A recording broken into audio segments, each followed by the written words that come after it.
Assalamualaikum warahmatullahi wabarakatuh. Nama saya Nova Rabani, NIM 1930 50 50 29, kelas 1957A 2019, MK Psikologi Terapan, dosen pengampu Haji Hendra Wijaya, SAG MPDI, Prodi Pengembangan Masyarakat Islam, Fakultas Dakwah dan Komunikasi UIN Raden Fatah Palembang. Pengertian sakaratul maut atau dying.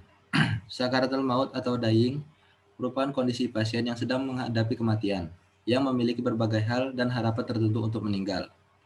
2. Kematian atau death. Kematian merupakan kondisi terhentinya pernapasan, nadi dan tekanan darah, serta hilangnya respon terhadap stimulus eksternal. Ditandai dengan terhentinya aktivitas otak atau terhentinya fungsi jantung dan paru secara menetap. Selain itu, dari Haji Amhadi NH SPKJ juga mendefinisikan death sebagai A. Hilangnya fase sirkulasi dan respirasi yang irreversibel. B. Hilangnya fase keseluruhan otak termasuk batang otak, dying dan dead. Merupakan dua istilah yang sulit dipisahkan, serta merupakan suatu fenomena tersendiri. Dying lebih ke arah satu proses. Sedangkan death merupakan akhir dari hidup. Eni Retna Ambarwati 2010.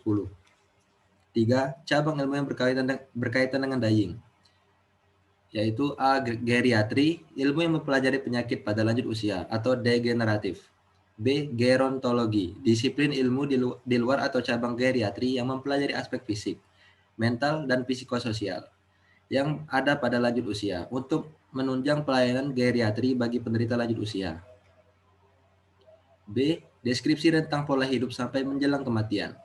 Pandangan pengetahuan tentang kematian yang dipahami oleh seseorang berbeda-beda. Adapun seseorang ahli yang mengemukakan pendapatnya tentang deskripsi tentang pola hidup sampai menjelang kematian adalah Martuccio. Menurut Martuccio, tentang pola hidup sampai menjelang kematian sebagai berikut. 1. Pola puncak dan lembah.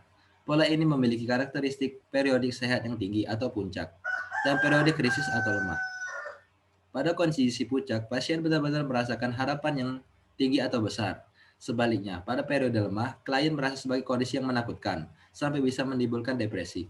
2. Pola pendataran yang turun. Karakteristik dari pola ini adalah adanya sejumlah tahapan dari kemunduran yang terus bertambah dan tidak terduga, yang terjadi selama atau setelah periode kesehatan yang stabil serta berlangsung pada waktu yang tidak bisa dipastikan. 3.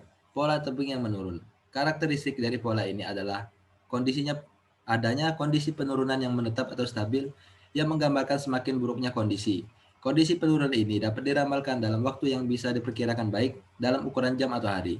Kondisi ini lazim ditemui di unit khusus ICU. 4. Pola landai yang turun sedikit-sedikit.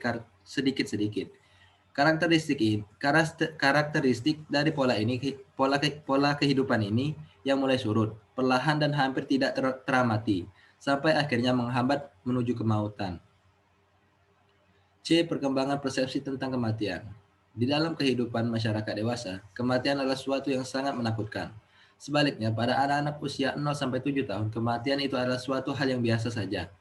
Yang ada di pikirannya, kematian adalah suatu hal yang hanya terjadi pada orang tua yang sakit. Mereka sangat acuh sekali dengan kematian. Seiring dengan perkembangan usianya menuju kedewasaan, mereka mengerti tentang apa itu kematian. Karena itu berkembanglah klasifikasi tentang kematian atau menurut umur, yaitu bayi satu bayi 0 sampai 5 tahun tidak mengerti tentang kematian. Keyakinan bahwa mati adalah tidur atau pergi yang temporer. 2, 5 sampai 9 tahun mengerti bahwa titik akhir orang yang mati dapat dihindari. D. Ciri-ciri pokok pasien yang akan meninggal. Yang menghadapi sakaratul maut akan memperlihatkan tingkah laku yang khas, antara lain, 1. Penginderaan dan gerakan menghilang secara berangsur-angsur yang dimulai pada anggota gerak paling ujung, khususnya pada ujung kaki, tangan, ujung hidung yang terasa dingin dan lembab. 2. Kulit nampak kebiru-biruan, kelabu atau pucat. 3. Nadi mulai tak teratur, lemah dan pucat. 4. Terdengar suara mendengkur disertai gejala nafas Cheyne-Stokes. 5. Menurunnya tekanan darah, peredaran darah perifer menjadi terhenti, dan rasa nyeri bila ada biasanya menjadi hilang.